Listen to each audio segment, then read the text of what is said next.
teams. Woo. What? No, you saw me move it. Did you? Uh-oh. Wait, move what? You didn't put them on different teams, and I forgot to. Oh, it looks like it's working though. Good job. Yeah. Hopefully.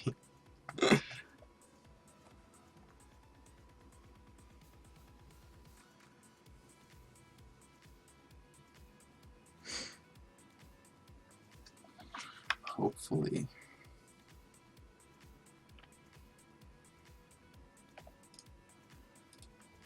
Alright. Spawning the bottom part of the map. Or wait, in the top right bottom, never mind, there we go. I'm watching the camera now, sorry. In the bottom part of the map from team Light? I thought this team was disbanded. I guess he's still on it. It's light with an E at the end of it. I don't know if this team is current or not, but if it is, man, wow, Binski sure is repping it as a blue Terran at the bottom part of the map on merry-go-round. Holy crap, here we go. Wow. Such games. Let's go ahead and take a look at our top right. Protest Warrior from the Scumbag race. Some call him the down... Wait, who is this guy? Seed. I thought Seed played Zerg. Am I wrong? I Maybe I'm thinking of Sue. Does Sue play Zerg? think so. Sue or Seuss plays Zerg. Why would you name yourself Seed? And then... Oh, I'm thinking of, like, the root seeds, and then Katz is root, so he's like a Zerg player. Never mind, forget everything I say. Anyway, wow. What a player, guys. Hey, do you know how PvT works? A little bit. Alright, well, basically the Terran's going to open Reaper because every Terran opens Reaper, which means that the Protoss has to open Gateway, Cybercore, and a Nexus. If the Protoss tries to get any greedier, then that Reaper is going to come into his base and eat all of them little probies, which freaking sucks because it makes the opening to every single PvT the exact same, and it's insanely lame, but yep. Gotcha. Yep. And then after that Reaper opening comes and scouts the stuff. Terran's gonna do some stuff. Protoss gonna do some stuff. Man, anything could happen, Chef. Well, they're both scouting wrong first. Maybe that probe's gonna do some proxy, but I don't think so. Nah, I don't think so either. I agree. There's the Reaper. Where's there no Reaper? Is he doing? He doesn't really. The Terran doesn't. Oh no. No, Chef. The Terran doesn't really like have to build a Reaper early on. It's not like the Protoss can do anything. I'm not even a ref. I can't even do anything. Nice. I thought he made me a ref. Oh, I just tried to pause. That would have been really BM, but I can't do anything really. Anyway, I mean, the Terran doesn't really have to make the Reaper super early on. I think he tried to make the, it looked like he was trying to get that, orbital out as soon as possible. Yeah. So, I mean, it's not, like, whatever. We've got the CC going down fairly quickly afterwards, so, that's, oh god, it's been a while since I watched PvT. I think that CC is a little bit earlier than some Terrans would do it, but I might have just made that up. And then, don't Terrans normally, throw like a something down factory, or no, they wouldn't throw a factory down. It's been a long time since I watched PvT. I don't remember. Anyway, I mean, what he's doing is fine. He's making the command center, right? There's the Reaper going around the map. He's got the scouting info. Yeah, he knows what's going on. Yeah. Binski doesn't really have too much. I guess he's building a bunker at home, and then he's just gonna go for, I'd say, 3 racks. This is okay. So I don't think what he's doing is a normal build. I don't remember ever seeing this in PvT. Getting that second racks down, he's using the reactor to pump Marines out so that he can load that bunker up to defend his expo. That CC is a little bit earlier than you'd normally see in a PvP. But that being said, the aggression from Seed is also not something I'm used to seeing in a PvT. But I've only casted foreigner PvTs, never Korean PvTs. Maybe Koreans are a little bit more aggressive. I mean, Yeah, could be. could be. A Mothership Core is trying to get some SUV kills or scouting, but I think it probably sees that there's 2 racks there. Yep, he sees at least 1 racks with the reactor on it. Well, that's important. Binski got to see there's a Nexus, and an almost done Nexus at that. Yep, which is pretty typical. It's pretty rare to see one base Protoss play, unless you're seeing like Hitman or whatever. Yeah. Oh, this is kind of interesting. It looks like Seed is putting down 5 warp gates altogether. Normally you would see like a Robo or a Twilight or some kind of thing going down there for even if you were doing like a 2 base sullen, normally you'd see one of those when he's going down. So it looks like he's gonna try to hit a little bit earlier with a 2 base sullen. Um, off of just warp gates. Yeah, I think so too. Yep, and you see the proxy piling going down. I don't think this is necessarily a terrible choice, but this all-in has to do a lot of damage early on. Binski took this expo pretty freaking early. Oh, Binski's even moving out to scout for it. Oh, Oh. but he just misses it. Oh, but I think he might have saw the probe. Nope. Oh, that's really painful. Oh, he is going to get to pick up the stalker for free, though, which is nice. If... Oh, is he going to get the mothership cord? Nope. But almost. The mothership core might have to drop a time warp to save it. Yeah? And it finally does. Oh, and that actually puts these Marines in a really awkward spot too. Nice force fields. Ooh. Cuts off half the army there. Yep. And if C does an aggressive warp in, I think he can actually cut off the rest of the army if he warps in some stalkers down there. He wants to. Okay. He's just pylon blocked or supply blocked right here. Yep, that's true. Yeah.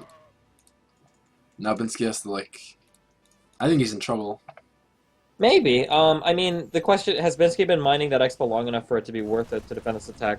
Not entirely sure. He is going to have those Widow Mines out, which he's starting to build. And once the Widow Mine's coming out, I mean, if he's got enough Marines sitting at in those bunkers and the Widow Mine is out, like it pretty much puts the brakes on this attack. I think it's really annoying to deal with a Widow Mine when you're trying to kill a whole bunch of SCVs. But if you haven't even broken through their front and there's a Widow Mine there, like it pretty much completely shuts down Protoss aggression. Yeah. And it does look like that Widow Mine is down, so Seed isn't going to be able to do any pressure at all with this attack. Which kind of sucks for him. I mean, he got those 5 warp gates out pretty early. The rest of his tech is kind of late. He's starting an upgrade now in his forge. He's trying to chrono that out. He's got the Robo and the Twilight on the way. I think it's not in the worst spot. He didn't like super heavily commit to the Gateway Island or anything. Yeah. I felt like it was okay just because, you know, if you look at probe count, he's a little bit ahead, but I guess mules, so it's about even. And he didn't over gateway unit. Like, there's only 5 zealots. If he'd made many more than that, I would have for sure thought he was in trouble. Yeah, exactly. That's what I mean by when I said he didn't overcommit. It's good. He got all the warp gates, but it's not like he did a whole bunch of warp runs of like sentries or like stalkers and zealots and then didn't do anything. He was able to throw up the Twilight and the Robo the second he realized he wasn't going to be able to do significant damage with that push, so that's good for him. Yeah. Binsky realized it's not an all-in pretty quickly. After that, I guess he must have scanned somewhere. He lays his first scan down at the natural. I think it was more just the Protoss had obviously moved out to his front, and he knew that he was moving out because he was running away from the army he was chasing him. And then after not being attacked for a while, it was pretty obvious, I think, that Protoss ended up going back to base. So Binsky just forcing out a little bit of pressure here. Or forcing out that photon overcharge. Wait. Yeah, I missed it. But he dropped some stuff. It was probably a Widow Mine? Oh yeah, it's still there, right there. Oh, yep, yeah, I see it. Yep, you did drop the Widow Mine. Nice. Yep. And there's no observer there. It's almost Where's there. the observer? Oh, there it goes.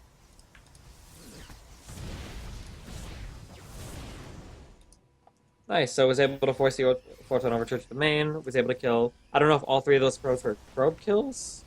Probably. No, he's only got 2 worker kills, so maybe a zealot or something. Still not that bad. Yeah, no, it's good.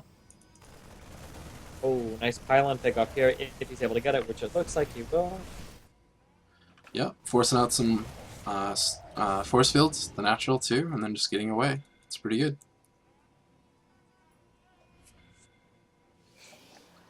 Binsky has his 3rd command center up. If Binsky was a Korean, I would be like, alright, Binsky's pretty good ahead, pretty far ahead. As things are, like, I don't know, I just like feel like it's equal or not, but definitely looks like Binsky's ahead, right? I mean, Binsky's done everything that he's wanted to do, and he stopped Seed from doing everything Seed's wanted to do. Oh, he's able to pitch a little bit there. Binsky was able to take that really early CC. Seed wanted to pressure it early on with that heavy gateway build, but he wasn't able to pressure it whatsoever. So, I mean, Seed or Binsky kind of hit everything that he wanted to. It's just a matter now, if he can hold off this push, like you said, he's got that 3rd up already. I think he'll be in a pretty good spot. pulling some SCVs right now, getting his Yeah. units out so he can get a good concave on this. Oh, I don't like this attack. Oh, never mind. Force fields Oh, were really late there. The Colossus gets picked off immediately. yeah, wow. Which was huge. That was everything that Seed needed to stop this deck. He needed that Colossus. There's absolutely no way he could do it without it. Way too much on the ground here for Binski. Yeah, Binski takes a huge lead there, stopping that attack. Every single attack that Seed has done here has kind of needed to do some damage. He needed to apply some pressure after Wow. the LSC3 went down. And it looks like Binski is just moving forward here, able to cycle. Is there? There is. That was just really careless positioning. Wow. It looks like Binski's just going to push up these SCVs. Yeah, I agree. He's got a lot of SCVs here. Pretty scary. But only one Colossus on the way. Yeah, Seed is in a really rough spot right now. I think Binski is exactly what he wants to do this game. And he's been a step ahead of Seed every step of the way, I mean, pretty much. Yeah, I agree. Held off the all-in, and then just kind of held off the next all-in. I don't know what Binski's confidence level is like here, but I think Binski should feel good pulling this out into a macro game. I disagree with this decision here to go in like with the SCVs and whatnot. Like, he's got a solid lead. There's no reason not to play to them. I'm a little bit surprised to see getting some. Yeah, I agree. Although, he's not able to get the process. Cuts off a little bit. Wow, nice. First flipping up. Nope. I don't know if the mothership core died earlier or if it was out of energy, but yeah, nice. I mean, yeah, that was. Binski did everything he wanted to. He got his early expo up. Seed tried to pressure it, wasn't able to pressure it at all. Seed followed it up with another attack. Binski already had his third out, wasn't able to do anything with that attack. I think the Colossus getting picked off there massively screwed Seed. I don't know why that happened. That was just really, really careless play. Maybe Seed wasn't ready for Binski to be like on his toes that quickly and just like ready to snap back or what, but there's no reason when you've got Thermal Lance and you've got Force Fields, you really shouldn't be losing Colossus like that to just Marine Marauder on the ground.